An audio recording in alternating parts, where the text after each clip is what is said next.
പ്രകൃതിയും മനുഷ്യനുമായുള്ള ബന്ധം ആദമിൻ്റെ കാലം മുതൽ ഉണ്ടായതാണ്. പ്രകൃതിയുമായി ഇണങ്ങി ജീവിച്ചവരായിരുന്നു നമ്മുടെ പൂർവികർ. നമ്മുടെ ഇതിഹാസങ്ങളായ രാമായണത്തിലും മഹാഭാരതത്തിലുമെല്ലാം ഈ ജീവിതശൈലി നമുക്ക് കാണാൻ കഴിയും. ഖുറാനോ ബൈബിളോ ഏത് പരിശോധിച്ചാലും ഇത്തരം ജീവിതശൈലികൾ നിരവധിയായി നമുക്ക് കാണാൻ സാധിക്കും. പ്രാചീന കാലത്തെ ഗുരുകുല വിദ്യാഭ്യാസം തന്നെ മനുഷ്യൻ പ്രകൃതിയോട് ഇണങ്ങി ജീവിച്ചതിന് ഉദാഹരണമാണ്. ഇങ്ങനെയുള്ളവരിൽ സത്യസന്ധതയും നന്മയും മുഖമുദ്രയായിരുന്നു. ഇന്ന് സ്ഥിതിഗതികൾ ആകെ മാറിയിരിക്കുന്നു. ഒരു ജീവിയെ സ്നേഹിക്കാൻ കഴിയുന്നുവെങ്കിൽ അവൻ അവനോടൊപ്പമുള്ളവനെ സ്നേഹിക്കാൻ കൂടുതൽ പഠിക്കുകയാണ്. കാലം കഴിയുന്തോറും മനുഷ്യന്റെ ജീവിതശൈലി മാറിക്കൊണ്ടിരിക്കുന്നു. മനുഷ്യനും പ്രകൃതിയും തമ്മിലുള്ള ബന്ധം താളം തെറ്റുന്നു. ഇന്നത്തെ മനുഷ്യന്റെ ജീവിതശൈലിയും ആഹാരരീതിയും വിദ്യാഭ്യാസവും ലഹരി ഉപയോഗവും എല്ലാം പണ്ട് കാലത്തേതിൽ നിന്നും വിഭിന്നമാണ്. ഇന്ന് മനുഷ്യൻ അവന്റെ നിലനിൽപ്പിന് തന്നെ ഭീഷണിയായി മാറിക്കൊണ്ടിരിക്കുന്നു. മനുഷ്യൻ അവന്റെ പരിസ്ഥിതിയെ നാശത്തിന്റെ വക്കിലേക്ക് വലിച്ചഴയ്ക്കുന്നു.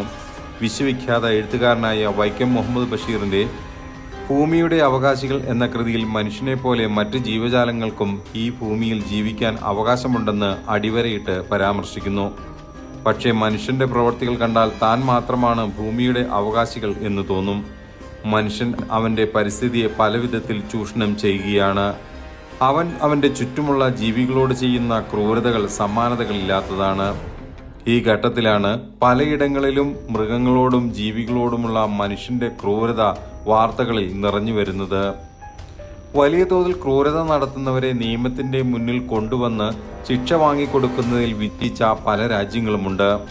ഇപ്പോഴിതാ 40 നായ്ക്കളെ ക്രൂരമായി ബലാത്സംഗം ചെയ്ത് കൊന്ന ജന്തുശാസ്ത്രജ്ഞന് 249 വർഷത്തെ തടവ് ശിക്ഷ വിധിച്ചിരിക്കുന്നു. നായ്ക്കളെ പീഡിപ്പിക്കാൻ ഒരു ഷിപ്പിംഗ് കണ്ടെയ്നറിൽ പ്രത്യേക മുറിയും ഇയാൾക്കുണ്ടായിരുന്നു. 40 നായ്ക്കളെ ക്രൂരമായി ബലാത്സംഗം ചെയ്ത് കൊന്ന കേസിൽ ജന്തുശാസ്ത്രജ്ഞന് 249 വർഷത്തെ തടവ് ശിക്ഷ വിധിച്ചത് ഓസ്ട്രേലിയയിലാണ്. ബ്രിട്ടീഷ് സ്വദേശിയായ ആദം ബ്രിട്ടൻ എന്ന ജന്തുശാസ്ത്രജ്ഞനെയാണ് ഇവിടെ 249 വർഷത്തെ തടവിന് ശിക്ഷിച്ചതായി ദി മിറർ പത്രം റിപ്പോർട്ട് ചെയ്യുന്നത്.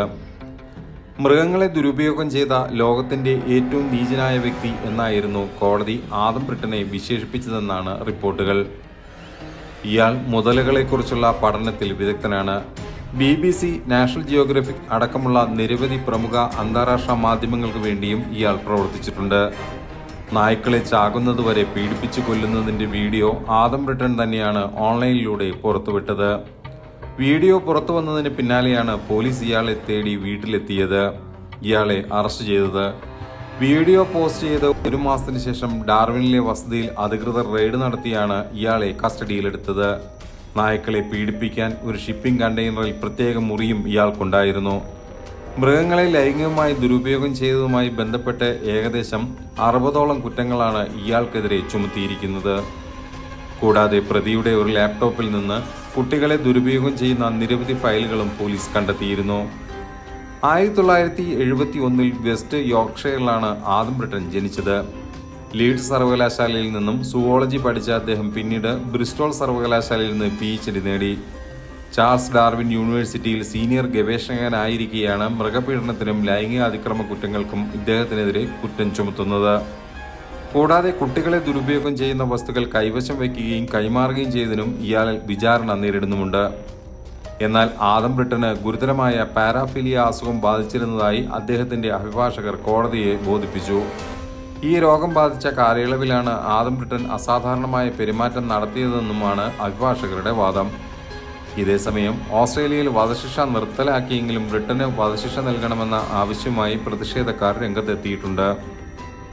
ആദം ബ്രിട്ടന് വധശിക്ഷ, ബലാത്സംഗം, പീഡകൻ, കൊലപാതകി എന്നിങ്ങനെയുള്ള പ്ലക്കാർഡുകളുമേന്തിയാണ് പ്രതിഷേധക്കാർ രംഗത്തെത്തിയത്. എന്താണ് പാരാഫിലിയ? ലൈംഗിക ചേഷ്ട എന്നത് സാധാരണഗതിയിൽ 2 വ്യക്തികൾ തമ്മിലുള്ള ഒരു പ്രക്രിയയാണ്. നമ്മൾ അതിനെ അക്സെപ്റ്റബിളായി കാറ്റഗറിയിൽ പെടുത്തുന്നത് പങ്കാളികളുടെ സമ്മതം ഉണ്ടെങ്കിൽ ഈ പ്രവൃത്തിക്ക് യാതൊരുവിധ തടസ്സവുമില്ലാത്തതുകൊണ്ട് സമൂഹം ഇതിനെ നിയമപരമായി കാണുന്നു. എന്നാൽ പങ്കാളിക്കോ സമൂഹത്തിനോ സ്വീകാര്യമല്ലാത്ത രീതിയിലാണ് ഇയാൾ ഈ ചേഷ്ടകൾ ഉപയോഗിക്കുന്നതെങ്കിൽ ഇതിനെ ലൈംഗിക വൈകൃതമായാണ് കണക്കാക്കുന്നത്. ഇതിനെയാണ് പാരാഫിലിയ എന്ന് പറയുന്നത്. എക്സിബിഷൻ അഥവാ നഗ്നതാ പ്രദർശനം നടത്തുന്നത് പലരും പല രീതിയിലാണ്. ഈ വൈകൃതം ശരാശരി 2 മുതൽ 4% വരെ ജനങ്ങളിൽ കണ്ടുവരുന്നു. പക്ഷേ എല്ലാവരും ഇത് പൊതുവിടങ്ങളിലേക്ക് കൊണ്ടുവരാറില്ല. ഈ പ്രവണതയുണ്ടെങ്കിൽ പോലും നമ്മുടെ സാമൂഹിക വ്യവസ്ഥിതിയുടെ ഭാഗമായി അതിനെ അടക്കി വയ്ക്കുകയാണ് ചെയ്യുന്നത്. എന്നാൽ ചില ആൾക്കാർക്ക് ഇത് അടക്കി വയ്ക്കാൻ പറ്റാതെ വരുമ്പോഴാണ് മറ്റുള്ളവരുടെ മുന്നിൽ ഇത്തരത്തിലുള്ള പ്രദർശനങ്ങൾ നടത്തുക. സ്വകാര്യ ഭാഗങ്ങൾ മറ്റുള്ളവരുടെ മുന്നിൽ പ്രദർശിപ്പിക്കുന്നത് സാധാരണഗതിയിൽ ആരും ചെയ്യുന്ന പ്രവൃത്തിയല്ല. ഇത് പൊതുവേദിയിൽ പ്രദർശിപ്പിക്കുകയല്ല അത്തരക്കാർ ചെയ്യുന്നത്. ഇടവഴികളിലോ അധികം ആൾക്കാരില്ലാത്ത സ്ഥലങ്ങളിലോ 1-2 പേരുടെ മുന്നിലാണ് ഇത്തരം പ്രദർശനങ്ങൾ നടക്കുക. കാരണം ഒരുപാട് ആൾക്കാരുണ്ടെങ്കിൽ അവർക്ക് ഇത്തരത്തിൽ കാര്യങ്ങൾ ആസ്വദിക്കാൻ കഴിയാതെ വരും എന്നാണ് സൈക്കോളജിസ്റ്റുകൾ പറയുന്നത്. കാട് പിടിച്ച സ്ഥലങ്ങൾ, വിജനമായ സ്ഥലങ്ങൾ, ഇടവഴികൾ, ഇവിടെയൊക്കെ എതിർ വിഭാഗത്തിൽപ്പെട്ട ആളുകൾ വരുമ്പോൾ ഇവരുടെ മുന്നിലാണ് ഇവർ പ്രദർശനം നടത്തുക. ഇത്തരക്കാരെ വളരെ ജാഗ്രതയോടെ കൈകാര്യം ചെയ്തില്ല എങ്കിൽ വലിയ ബുദ്ധിമുട്ടുകൾ സമൂഹത്തിനും അത് അനുഭവിക്കുന്ന വ്യക്തിക്കുമുണ്ടാകുമെന്നാണ് കണ്ടെത്തൽ.